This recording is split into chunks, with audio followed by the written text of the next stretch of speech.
a graça de Deus. Abra, por favor, a sua Bíblia lá no livro de Tessalonicenses, capítulo 2. Tessalonicenses, capítulo 2. Nós falamos sobre o capítulo 1, agora falaremos sobre o capítulo 2. E eu vou lembrar vocês algumas coisas do capítulo 1. É importante você entender que o que Paulo estava direcionando à igreja é que haviam determinadas coisas acontecendo, como qualquer outro lugar, que atrapalhava as pessoas ficarem lá. E esse é o nosso objetivo com as cartas do apóstolo Paulo. Não somente fortalecer o vínculo doutrinário, mostrar a história da igreja, trazer as experiências do primeiro século da igreja cristã. Isso é importante. Mas o principal objetivo é aplicar para os dias de hoje, para que as pessoas, quando cheguem aqui, elas consigam ter, no mínimo, um ambiente onde as pessoas digam assim, vale a pena eu estar ali naquele lugar. Não precisa ser muita gente, mas as pessoas que estão aqui já são responsáveis o suficiente para entender que neste lugar Deus está. E estando o Senhor aqui, nós aprendemos pela manhã que determinadas ações naturais, aquelas que nos incomodam, nós não conseguimos tirar. Nós não conseguimos deixá-las lá do lado de fora. Evidente que há uma tentativa exaustiva até de alguns em tentar separar, mas o nosso coração não deixa. E sendo emoção, o homem é muita emoção, o ser humano tem muita emoção no que faz, dá mais emoção do que você possa imaginar. Nós trazemos para esse momento religioso chamado culto, para esse momento de adoração, os nossos sentimentos, as nossas emoções. Daí, alguns tristes, outros angustiados, outros que estão desanimados, alguns estão deprimidos e tantas outras coisas ligadas ao campo humano. Faz parte disso, da tua vida. Mas pela graça, como disse o apóstolo Paulo no primeiro capítulo, e a paz do Senhor Jesus, nós conseguimos nos ver livre disso através da fé. Quando cremos e colocamos em prática a nossa fé, nós pegamos as coisas naturais e permitimos que Deus faça algo sobrenatural. Foram estas as razões que nos aproximaram de Jesus. Um simples pecador, agora diante de um Deus que é santo, um Deus que não mede esforços para trazer a bondade do Pai até você. E Ele mesmo provou isso lá na cruz do Calvário, dando a sua própria vida por amor a cada um de nós. A Páscoa, no próximo domingo nós celebraremos, existem muitas semelhanças da Páscoa, como está lá no livro de Êxodo, capítulo 15 a 17. Muitas semelhanças. Mas algumas coisas são tão semelhantes para que você possa compreender até a forma como era sacrificado. Jesus foi sacrificado igual. A maneira como foi levado o Senhor Jesus Cristo à cruz do Calvário era um tipo ou uma maneira de manifestação da graça já vivenciada pelo povo de Israel lá no Egito. Todo esse tempo nós somos abençoados pela graça do Senhor Jesus. Agora Paulo no capítulo 2 fala algumas coisas que eu acho que é legal e acho que é interessante você meditar comigo.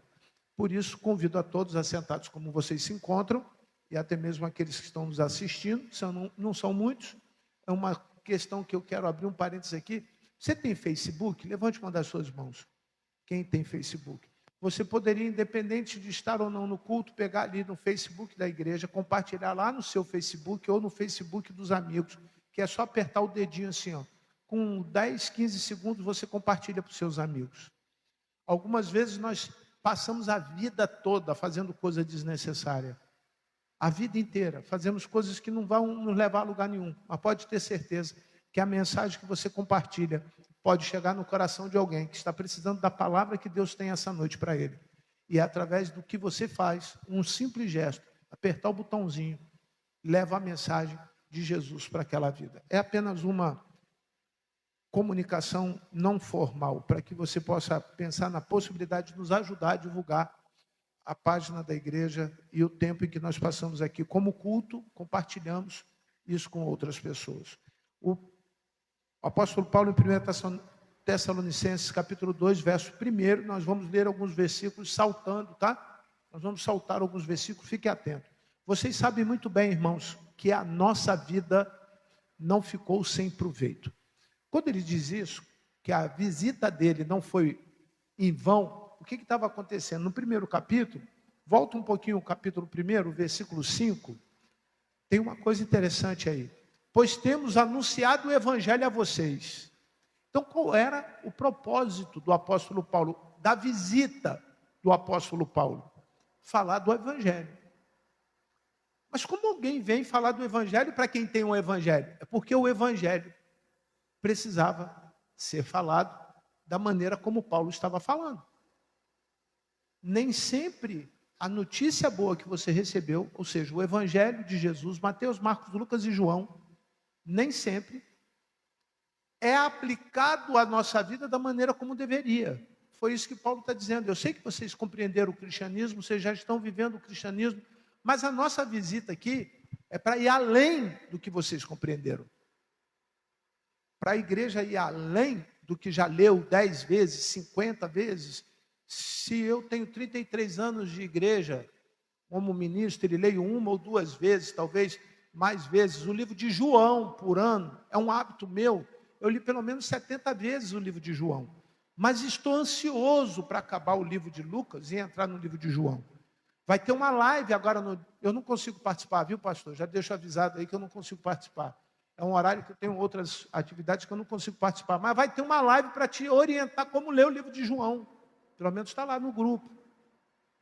Mas independente de você ler o livro de João ou o livro de qualquer outro livro, Paulo vai te dar uma orientação agora no capítulo 2 de Tessalonicenses, que eu acho que é importante. Acho não, é importante. Olha o versículo 3. Versículo 3. Aquilo que anunciamos a vocês, leiam, não se baseia em erros ou em má intenção. O que ele anunciou? No primeiro capítulo ele falou o que ele foi anunciar. O que ele foi anunciar? O evangelho. Mas ele não anunciou baseado nos erros. Ou seja, então ele identificou que aquela igreja estava cometendo erros. Ele identificou erros naquela igreja. E se você puder lembrar um pouquinho do que foi já ensinado para trás, alguns erros foram muito clássicos das igrejas, das primeiras igrejas da era cristã. A cultura judaica. Eles não compreendiam muito bem o que era a ressurreição. Eles tinham um problema com o negócio de comida. Tinha uns que comiam uma coisa, outros não comiam. Eles tinham um problema com circuncisão. Quem estava circuncidado sentava aqui do lado direito. Quem não estava ficava do lado esquerdo. Eles tinham seguidores de Paulo, Apolo, de Judas. Tinha seguidor de todo mundo seguia alguém, menos Jesus. Paulo estava por conta com isso. A igreja levou o evangelho para um lado, aonde não era para levar o evangelho para aquele lado. A igreja tem a decência, eu vou trocar a palavra, a igreja tem uma obrigação moral de falar para as pessoas o que é o evangelho. Não é o meu evangelho. Não é o seu evangelho.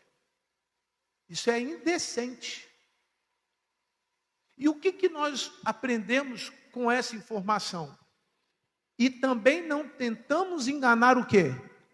Ninguém. Olha o que está escrito. O que está escrito ali? Não está entendendo o que está escrito? Não é um evangelho que pega a fé e troca.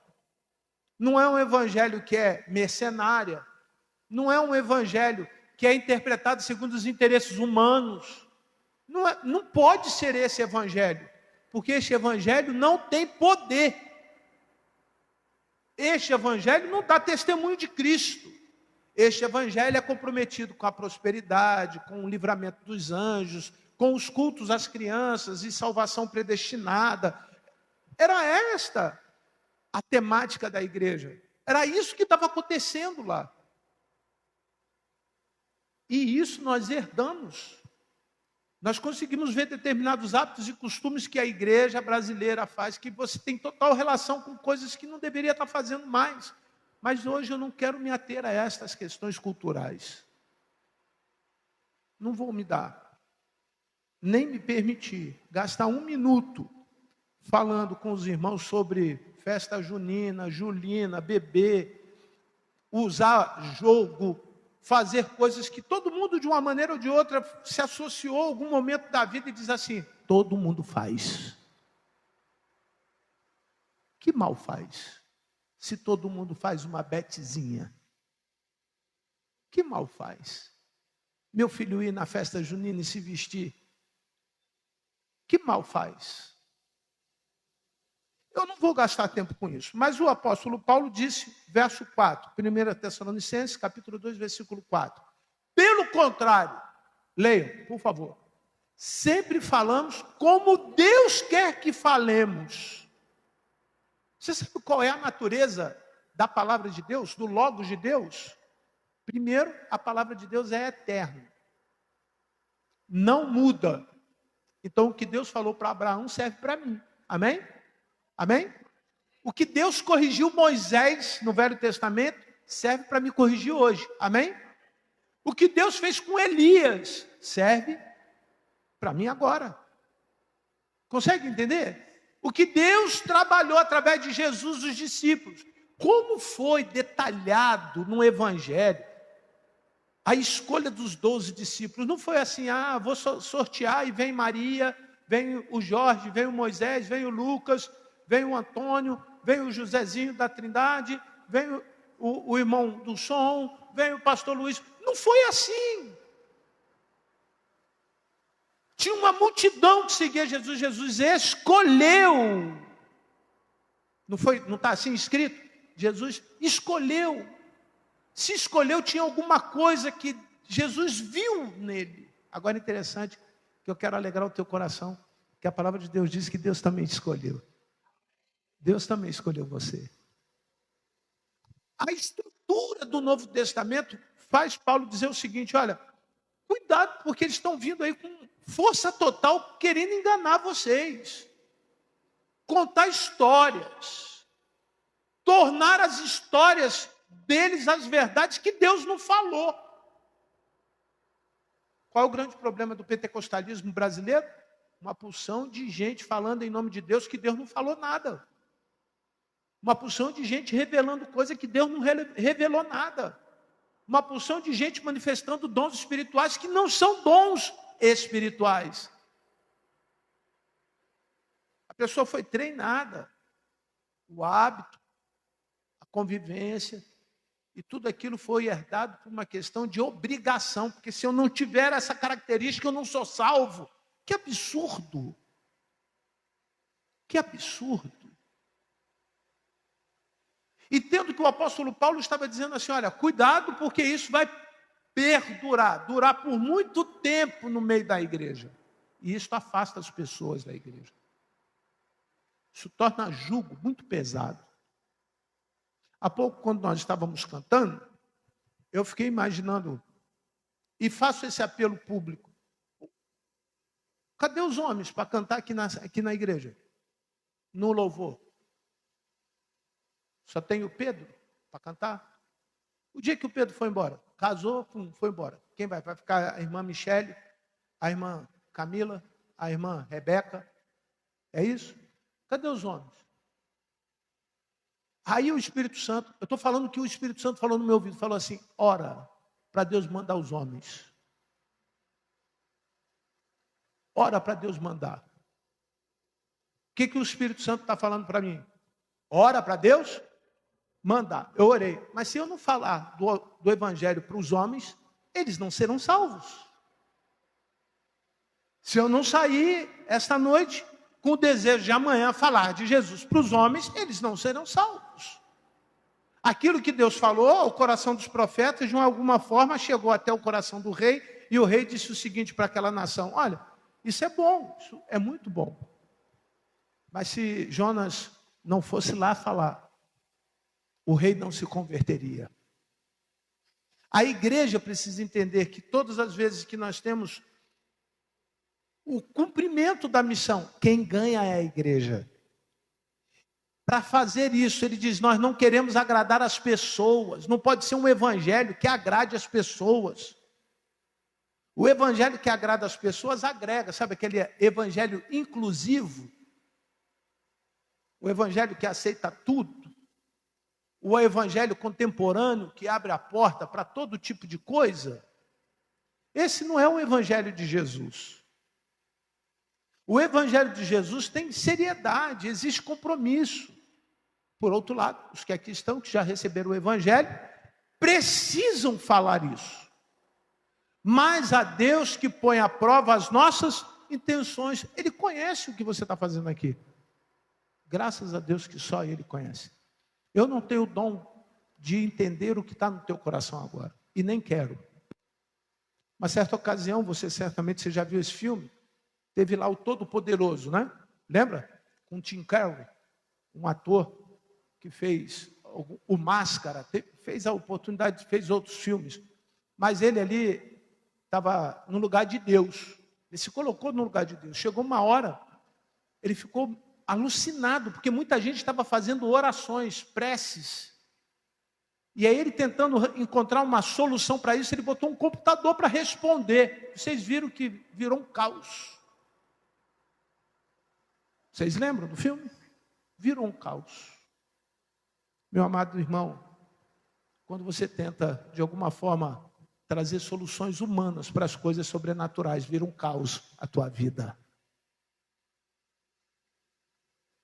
Coisas sobrenaturais são resolvidas sobrenaturalmente. Coisas naturais, se eu estou doente, eu preciso ir ao médico. Se eu não tenho conhecimento, eu preciso estudar. Se eu não tenho dinheiro, eu preciso trabalhar. Se eu estou com algum problema psicológico, eu preciso procurar um psicólogo. Agora, coisas sobrenaturais, eu preciso confiar em Deus. Compreendeu? Aí Paulo eu vou saltar lá para o verso 9. Paulo vai dizer como a gente faz essa distinção. Como fazer essa distinção?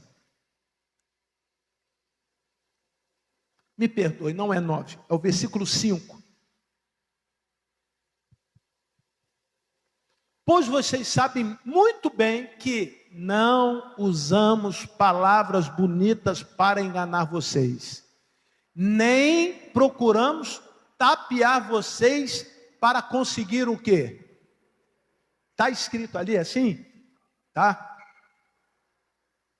Deus é testemunha de quê? Disso. O que é material está ligado a duas coisas, que esse texto nos deixa muito claro. A intenção de enganar e a intenção de tirar aquilo que puder tirar de você. Se você estiver num lugar onde estão fazendo de você, enganando você, saia de lá. Você não vai crescer. Você não vai conseguir crescer. Eu fui num determinado lugar, e por uma questão de ética, vou preservar o lugar. E chegando lá, comentei isso na classe dos novos pela manhã. Um culto maravilhoso, um culto abençoado. Mas chegou um determinado momento, eles tinham uma bacia de... Isso aqui como é o nome? Acrílico, que ele vinha assim e cutucava você. Com aquela bacia. Tinha umas 10 pessoas na frente com aquelas bacias enormes de acrílico, com um pezinho. Vinham os diáconos. Você acabou de adorar e tal, aí era a hora de ofertar, ele vinha com aquilo e cutucava você. Todo mundo. A igreja lotada. O culto dessa segunda-feira de amanhã é com um grande pregador. Eles entregam pulseirinha para a pessoa entrar no culto. Mas entre um intervalo e outro, eles devem tirar aproximadamente umas 10 vezes oferta. Eu estou fazendo uma crítica. Porque baseado nesse texto, eu não tenho liberdade para voltar num lugar onde as pessoas só estão preocupadas com o meu dinheiro. Eu não tenho liberdade para estar. Posso ter sido abençoado, posso voltar lá para outra razão, mas eu teria dificuldade de entender que entre um intervalo e outro, alguém tem que me cutucar, ou com uma bacia enorme, ou então com aquele que a gente tem aqui, qual é o nome? A maquininha. Te cutucando. Eu observei uma coisa que serve para os trindades, né? O irmão José Trindade é o presidente do corpo diaconal e o vice-presidente da igreja, o irmão José Trindade é o vice-presidente e o Ivanildo o presidente do corpo diaconal. Os trindades. Nenhum oficial da igreja não pode deixar de dizimar no dia do culto. Fica todo mundo sentado na frente, assim, os pastores, os bispos, os apóstolos. Nenhum. Quem trabalha na igreja tem máquina de ponto. Eu vou parar por aqui, porque senão vocês vão ter tanta característica que vão entender de quem eu estou falando. Você chega lá e bota o dedo. Cara oficial, bota o dedo. E se faltar 3 vezes, ele é colocado na geladeira. Faltou 3 vezes. Vocês sabem por quê que bota na geladeira? Porque tem uma porção de gente querendo o que ele faz dentro da igreja. Você consegue entender que isso, eu não me sinto bem? O que o apóstolo Paulo está falando? Olha, quando vocês estiverem no lugar onde as coisas materiais são mais importantes do que as espirituais, não é o teu lugar. Compreenderam? Amém? Nós precisamos das coisas materiais. Nós precisamos do seu dinheiro. Nós precisamos para pagar a luz, para pagar o banco, para pagar o bebedouro, para pagar tudo. Mas não é o mais importante. O mais importante é você. O mais importante é o que você está passando. O mais importante é se você dá ou se não dá, se você faz ou se não faz. Isso é uma questão sua com Deus, diretamente da sua fidelidade com Deus, daquilo que você diz amar a Deus, da maneira como você entende, da liberdade e da transparência, como é administrada as coisas na igreja. Isso é com você. Se você não dá, quem Deus fala que é ladrão é você. Se você tira do Senhor, quem não prospera é você. Se você esconde a oferta, lembra de Ananias e Safira? Quem morre financeiramente é você. Mas esse lugar não é o lugar para se discutir isso. É isso que Paulo está falando. Que o evangelho não é isso. É mais do que isso. Chega uma viúva diante do altar e aquelas pessoas que estavam habitualmente a contribuir com coisas grandes. Fica muito claro isso. Que eles ficaram abismados que Jesus deu um olhar fixo naquela mulher. E ela tinha apenas uma moedinha. Depois de todo mundo fazer, acabou a história. Jesus perguntando para os discípulos assim: Ei, quem deu mais? Essa ou eles? Você sabe qual é a resposta. Chega Jesus na casa de Marta e Maria. Marta estava o quê? Preocupada com as coisas, com o material. Chama a atenção de Jesus e diz: Jesus, o senhor não está vendo? Toda vez que o senhor vem aqui em casa, não era a primeira vez, Maria senta para te ouvir. Eu tenho que fazer o café, lavar a louça, arrumar a casa. O senhor vem aí do deserto com o pé cheio de poeira, eu tenho que passar o pano. O que Jesus diz para Maria? Maria, você escolheu a melhor parte, Maria. Você escolheu o que ninguém pode tirar de você. Marta, por que você está preocupada com isso? Se não for eu que vou sujar, outro vai vir e vai sujar. Entende, irmãs, queridas do meu coração? Entende que muitas vezes vocês estão preocupadas com coisas que não são para se preocupar. Irmãos, preocupados com coisas que não vão dar outra direção à sua vida. Não vai mudar a tua vida por isso. Mas não para por aí. E a observação do apóstolo Paulo é interessante, que ele diz lá no versículo 9 o seguinte: olha a ordem da coisa. Irmãos, vocês com certeza, leiam, lembram como trabalhamos e lutamos para ganhar o nosso sustento. Trabalhamos de dia e de noite a fim de não sermos uma carga para vocês. enquanto anunciávamos a vocês o quê? Ele tinha ofício. Ele tinha um ofício. Ele não estava ali pesado a ninguém. Versículo 13. E existe outra razão. Existe outra razão pela qual sempre damos o quê? Graças a Deus. Quando levamos a vocês a mensagem, qual era o foco do apóstolo? Lembrar que o compromisso dele ali era levar a mensagem de Deus. Vocês a ouviram e o fizeram o quê? Aceitaram.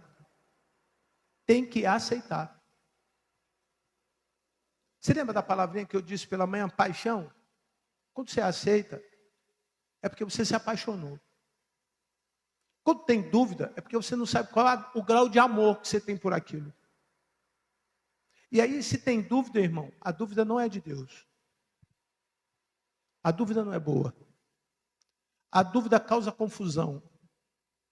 Se você quer causar problema em algum lugar, gere dúvida. Lance a semente da dúvida. Quer causar problema no grupo? Lance a dúvida. Promova a dúvida. É o que nós sabemos que muitas vezes é ocorrido nas redes sociais, chamada o quê? Fake news. São dúvidas. São meia-verdades contadas de forma diferente que acabam virando mentira ou acabam virando verdade. O evangelho não pode ter dúvida. E ele vai dizer algo interessante que eu acho que é propício para o momento que nós estamos vivendo. Se muitos nos finais dos dias serão enganados, é porque vivem a vida toda sem a certeza do evangelho. Quem é o seu Senhor? Quem vai mandar a partir de hoje na tua vida? Quem vai governar a tua casa? Quem vai ser dono das suas primícias?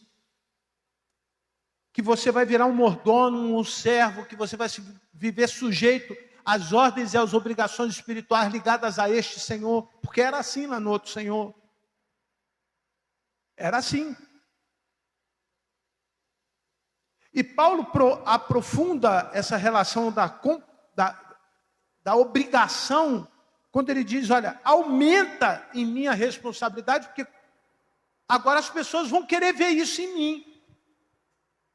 E aquela igreja parecia que estava vivendo um tempo de confusão. Por quê? Ele, enfaticamente, nesse capítulo, ele diz, não, olha, não fique preocupado com o que vocês estão preocupados. Vocês estão preocupados que nós não vamos ter recursos para continuar a nossa viagem? Vocês estão preocupados que nós não vamos cumprir a nossa missão? Vocês estão vendo que há, de alguma maneira, um recurso que Deus providencia para que isso aconteça? Mas vocês estão preocupados com coisas que não eram para estarem preocupados. E ele vai dizer algo ainda nesse versículo que diz assim, não aceitaram como uma mensagem que vem de pessoas. Completem, por favor, comigo a parte final do texto. Mas como a mensagem que vem de Deus, o que de fato ela é, pois Deus está agindo em vocês, os que creem. É Deus que está agindo. Então, aqui tem um efeito da palavra. Qual o efeito da palavra? Deus agindo. Quando você duvida do agir de Deus, agindo eu, quem? Se você não crer no agir de Deus, as coisas se tornam impossíveis para você. Entra no ponto 2 da mensagem da manhã. Estamos com as questões materiais vinculadas à nossa razão agora. E elas pesam. Muitas das nossas decisões são tomadas pelas nossas necessidades. E eu tenho ouvido isso de uma forma muito gritante. Quem tem fome não espera. Quem tem necessidade, seja ela qual for, toma decisões absurdas para tentar sanar os seus problemas. E às vezes essa decisão afasta ele de Jesus. Às vezes essa decisão faz ele abandonar a casa. Às vezes essa decisão o leva para as drogas, para o vício do sexo, para o vício da maconha, para o vício para aquilo outro, porque ele está com fome, mas ele não consegue saciar a fome, porque ele mistura o material com o espiritual. Resolve primeiro uma, meu irmão. Resolve primeiro uma. A que está mais perto de você. O Evangelho diz que todas as vezes que você vai para perto de Jesus, Jesus é a solução do ser humano. O Evangelho diz que todos aqueles que vão a Jesus, Jesus não joga fora. O Evangelho diz que se você está doente, o Jesus que eu creio pode te curar. O Evangelho diz que todas as vezes que você está escravo, cativo a um pecado, o Senhor pode te libertar. Esse Evangelho é de misericórdia, é de perdão, é de salvação, é da Páscoa, que significa o quê? Passagem. Não é um evangelho qualquer, não é um evangelho de tempo. E algumas vezes as pessoas acham que a nossa vida é obrigada a viver assim, ó, como uma roda gigante, subindo e descendo. Não. A palavra de Deus diz que é um evangelho que só faz crescer aquele que está em mim. O que o apóstolo João diz? Cresce, aquele que está na videira, aquele que está ligado, aquele que está junto, aquele que está sendo vitaminado, aquele que está tomando a vitamina certa, cresce, mas aquele que não, seca, e no tempo certo é cortado, jogado ao fogo. Esse é o Evangelho, e creio que é o Evangelho que você anda procurando. Creio que é o Evangelho de uma geração que sabe exatamente o que precisa. Nós não precisamos de tecnologia. Tecnologia é uma ferramenta muito boa. Nós não precisamos do dinheiro, o dinheiro é muito bom. Nós não precisamos mais do que nós temos, que o que diz o Evangelho. Se temos o que comer, o que vestir, completem. Fique feliz por isso. Mas tem gente querendo iPhone 15, uma Mercedes 320L conversível, uma casa no Mansões, ou no Alphaville 2, que está sendo construído na Barra agora, e não busca Deus por causa de Deus. Busca Deus por causa das coisas. Por que você está buscando a Deus essa noite? Porque tem alguém lá na sua casa doente, igual o centurião. Você veio aqui, igual o centurião, chegou para Jesus e disse: Jesus, não precisa ir na minha casa. Aleluia. Se o Senhor der uma ordem, nessa mesma hora o meu servo vai ficar curado. E a história conta que Jesus fez o que estava no desejo do coração daquele homem. E ao chegar na casa dele, ele tentou, de alguma maneira, não tinha relógio. Não tinha relógio. Mas ele tentou, de alguma maneira, entender se foi naquele momento exato. E eu quero dizer para você essa noite, meu irmão, que no momento exato de Deus, Deus está operando e agindo na tua vida, sem mesmo você entender. Basta você crer. Muita coisa boa acontece na igreja se crer. Os que creem são abençoados. Os que não creem ficam em busca de coisas que eu confesso a você que eu não posso te dar. Pedro e João estavam indo para o templo para adorar. Chegou na porta e tinha alguém que precisava de alguma coisa. E aquele homem estava habitualmente acostumado a receber alguma coisa porque estava naquela porta. E aí Pedro e João olhou para ele e disse o quê? Não tem ouro e nem prata. Completem. Mas o que eu tenho, eu te dou. Completem. Em nome de Jesus. Ah, Senhor. Em nome de Jesus. Eu não tenho nada. Eu não tenho nada. Mas em nome de Jesus, falem. Levanta e anda. Oh, Jesus. Aleluia.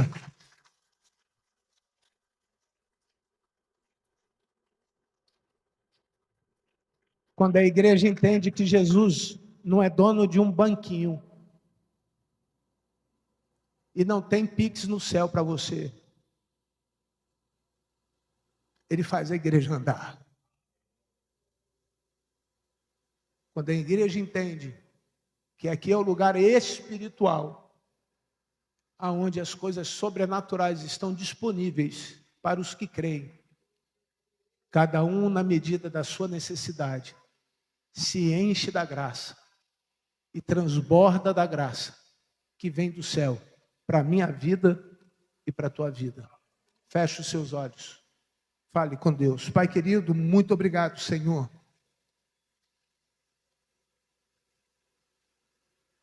Porque nós sabemos que mutuamente nós vivemos uma dicotomia, uma confusão na nossa mente entre a razão e a emoção, entre o material e o sobrenatural, entre a fé e a incredulidade, entre o poder, Senhor Deus, e a mesmice.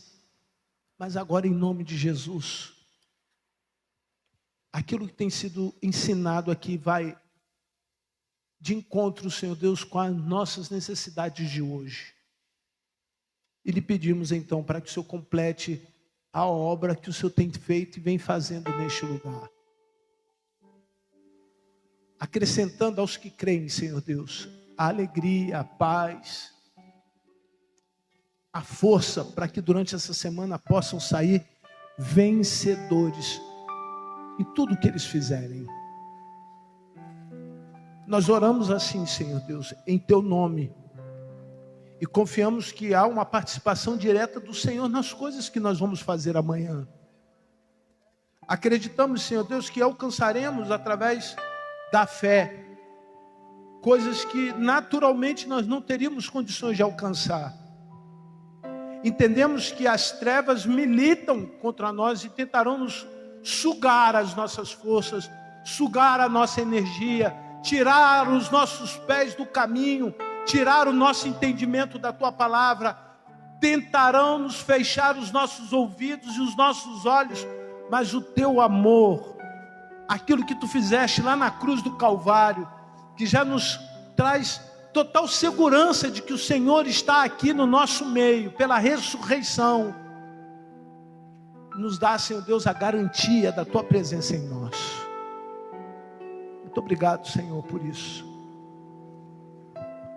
Muito obrigado porque o Senhor tem participado da vida do menor e do maior, do que está santo e daquele que está sendo santificado, do que está perto e do que está longe, dos que têm e também daqueles que sentem falta. Obrigado que o Senhor está fazendo mais do que os meus olhos, os meus ouvidos, do que eu posso ver, porque o Senhor continua sendo Deus maravilhoso, tremendo, poderoso, que age de maneira especial para com o seu povo. Em nome de Jesus. Amém. Continue com a sua cabeça baixa, por gentileza. Queria fazer um apelo a você, um convite. Pode ser que você esteja agora exatamente assim. Pastor, se eu não pedir ao Senhor pelas essas coisas que são materiais, quem vai resolvê-las por mim? Eu vou te responder: o Senhor Jesus. O Senhor Jesus vai fazer por você. Descansa. Descansa. O Senhor Jesus. Se você entende que essa palavra está direcionada a você, eu quero que você fique de pé. Você que está precisando do descanso do Senhor, fique de pé. Diga: Senhor, eu tenho lutado, e eu preciso do descanso. Eu preciso descansar.